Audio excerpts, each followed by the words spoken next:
ये हमने डिस्कशन भी किया था कि हमें क्वांटिटी से ज़्यादा क्वालिटी पे फोकस करना चाहिए। तो एक तो जो कईयों की हैबिट होती है किताबें सजाने की, कि हमारी जो डेस्क है उस पर कम से कम इतना बड़ा किताबों का ढेर होगा तभी मतलब मजे आएंगे, दिखना चाहिए कि यूपीएससी की तैयारी कर रहा है। तो बात यह कि दिखाना मैटर नहीं करता, हमें किताबें रखनी है थोड़ी। आप जो टॉपिक पढ़ रहे हो उसकी किताबें रखा करो, टेबल खाली होना चाहिए, और उसकी किताबें जब कंप्लीट हो जाए तभी दूसरी किताबें उठानी है। और किताबें भी ये नहीं है कि जैसे मॉडर्न हिस्ट्री पढ़ रहे हो तो मॉडर्न हिस्ट्री की कितनी किताबें होगी, एक तो एनसीईआरटी होगी, एक अपने नोट्स होंगे दृष्टि के, स्पेक्ट्रम होगी, विपिन चंद्रा की भारत का स्वतंत्रता संघर्ष होगा, और भी बहुत सी होगी, ग्रोवर है। तो बात यह कि आप एक रिसोर्स पिक कर लो कोई भी। अगर आपने एनसीईआरटी पढ़ी है तो एनसीईआरटी सारे कोर्स को कंप्लीट नहीं करती है, तो उसके साथ साथ आप कोई नोट्स या कोई और बुक रेफर कर सकते हैं, उसको यूज कीजिए। और ज्यादा किताबें पढ़ने के बजाय एक किताब को 10 बार पढ़िए, 10 किताबें एक बार पढ़ने के बजाय। एक सवाल है कि पीटी से 3 महीने पहले क्या स्ट्रेटजी अपनानी चाहिए। एक बहुत बड़ा कन्फ्यूज़न जो हमेशा दिमाग में रहता है कि पहले मेंस की तैयारी करें या पीटी की तैयारी करें। फिर होता है कि अगर मेंस की तैयारी कर रहे हैं साथ में पीटी की तैयारी हो रही है, तो पीटी के एग्ज़ाम से कितने दिन पहले मेंस से को छोड़ देना चाहिए। तो इस तरह के कन्फ्यूजन्स को क्लियर कर दीजिए। ये जो सवाल है ये व्यक्तिनिष्ठ सवाल है, हर जो व्यक्ति है उसकी अलग अलग स्ट्रेटजी होगी। जैसे मैंने स्टार्ट किया था तो मैंने मार्च से स्टार्ट किया था पूर्णतः, मतलब पीटी के लिए। उससे पहले मेंस की कर रहा था, जैसे मेंस के टॉपिक हैं वो अपने कंप्लीट कर रहा था, लेकिन खुद की सामर्थ्य के अनुसार। जैसे आपने टेस्ट सीरीज अगर कोई ज्वाइन की है, उसमें टेस्ट देके देखिए कितने नंबर आ रहे हैं आपके। अगर नंबर कम आ रहे हैं तो आपको थोड़ा जल्दी लग जाना चाहिए, जैसे जनवरी से लग जाओ।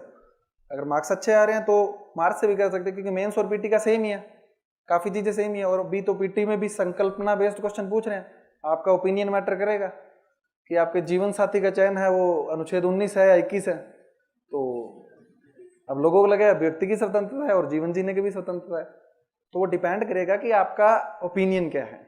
यह संविधान की जब आपको बहुत अच्छी समझ होगी तभी आप उसको कर पाएंगे। तो बात यह है कि जब आपका जो सामर्थ्य है आप खुद को चेक कीजिए, किसी दोस्त से को क्वेश्चन बनाने को कहिए, जैसे आपने कोई सब्जेक्ट तैयार किया उसमें आपके जो मार्क्स आते हैं उसके हिसाब से लगिए। वैसे 3 महीने से लेट ना करें, क्योंकि मार्च से तो लग ही जाए अगर जून में पेपर है तो। और उसके अलावा अगर आपकी पीटी की तैयारी कम है, आपकी एक्यूरेसी अच्छी नहीं है, तो जनवरी से लग जाना चाहिए। ऑप्शनल को लेकर भी बहुत सारे सवाल हैं कि ऑप्शनल क्लास कब करना चाहिए, जीएस खत्म करने के बाद करें, पहले करें, ऑप्शनल का सिलेक्शन कब करें। प्रीलिम से कम 5 महीने पहले आपका ऑप्शनल तैयार हो जाना चाहिए, क्योंकि प्रीलिम्स के पास में अगर आप ऑप्शनल की कोचिंग कर रहे हो तो फिर प्रीलिम्स भी नहीं हो पाएगा और मेंस में भी रह जाओगे। ये सारों के साथ नहीं होता पर जनरली ऐसा देखने में आता है। तो ऑप्शनल की कोचिंग है, जैसे जून में प्री है तो जनवरी तक आपका ऑप्शनल कंप्लीट हो जाना चाहिए। उससे पहले जब भी आपको टाइम मिले, चाहे जीएस की कोचिंग चल रही है चाहे नहीं चल रही है, आप उसको सेलेक्ट करो और उसको तैयार कर लो। एक सवाल ऑप्शनल से ही जुड़ा हुआ है कि आपका हिंदी साहित्य था, तो 10वीं के बाद से हिंदी साहित्य नहीं पढ़ा और अभी हिंदी साहित्य को पढ़ने की इच्छा हो रही है, तो इस विषय का चुनाव वैकल्पिक विषय के लिए कैसा रहेगा। अभी हम लोग चर्चा कर रहे थे कि हिंदी साहित्य आपका भी बैकग्राउंड नहीं रहा है, तो बताइए इस सवाल का जवाब। फिर इस सवाल का जो जवाब है मैं अपना एक्सपीरियंस बता देता हूँ। मैं जीएस पढ़ रहा था और एकदम से ऑप्शनल का ख्याल आया कि ऑप्शनल क्या रखूँ मैं। तब मैं दिल्ली में नहीं था, जयपुर था तब मैं। तो मैंने टॉपर्स देखे हिंदी मीडियम के, तो टॉपर्स देखे तो मेरे को हिंदी लिटरेचर में सबसे ज़्यादा टॉपर्स मतलब मिले कि हाँ ये सब्जेक्ट अच्छा है। और मेरा डिसीजन था वो आधे घंटे का डिसीजन था, मतलब आधे घंटे मैंने सोच लिया था और दृष्टि में फ़ोन भी कर दिया था मैंने कि क्लास कब से स्टार्ट हो रही है और मेरे को ज्वाइन करना है। इतना ही डिसीजन था। देखो नंबर जिसमें ज़्यादा है बस वो ले लो। और हिंदी में अगर मैं प्रैक्टिकल बात करूँ तो 2 ही जो अभी सबसे अच्छे मार्क्स जिनमें आ रहे हैं बाकियों से ज़्यादा, वो हिंदी लिटरेचर और हिस्ट्री है। बाकी वो थोड़े से उसके मुकाबले थोड़े पीछे रह रहे हैं। ये 2 सब्जेक्ट एवरग्रीन है। तो हिंदी साहित्य बहुत अच्छा सब्जेक्ट है, बहुत मज़े आएंगे। और मैं तो ये बोलता हूँ कि अगर किसी को यूपीएससी नहीं निकालना हो ना, उसको भी एक बार हिंदी साहित्य के विकास सर के साथ कोचिंग कर ही लेनी चाहिए। एक सवाल है, पहले आपको हार्दिक बधाई लिखा गया है, उसके बाद लिखा गया है करंट अफेयर्स की तैयारी को लेकर चिंतित रहती हूँ, स्रोत की अधिकता है और मार्गदर्शन का अभाव। तो बेसिकली इस सवाल से ये निकालते हैं करंट अफेयर्स को लेकर क्या कुछ करना चाहिए। सबसे पहली बात तो मैं बता दूं, मैंने अखबार नहीं पढ़ा पूरी तैयारी के दौरान एक भी। हाँ, इंटरव्यू से पहले जरूर पढ़ा था, क्यों इंटरव्यू में 2-3 विचारधारा के अलग अलग न्यूज़पेपर पढ़ने से हमारा जो व्यू है वो बैलेंस्ड होता है। तो इंटरव्यू से पहले न्यूज़पेपर जनरली पढ़ा था। जैसे हिंदू है वो थोड़ा लेफ्ट विंग के टच का है और दैनिक जागरण थोड़ा राइट विंग टच है। तो इन दोनों से जब पढ़ते थे तो एक बैलेंस्ड व्यू हमारे पास आता था।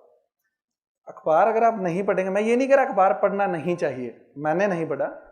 अगर आपको अखबार में कंफर्ट है तो अखबार पढ़िए, नहीं तो मैंने जनरली क्या किया था, दृष्टि की वेबसाइट फॉलो की थी सबसे बड़ी, और इतनी बड़ी कॉपी थी मेरे पास। पूरे साल का करंट मैं जब से तैयारी लगा था तो जून 2017 से लेके जून 2018 तक, मतलब 15 अप्रैल तक मैंने करंट लिखा था डेली।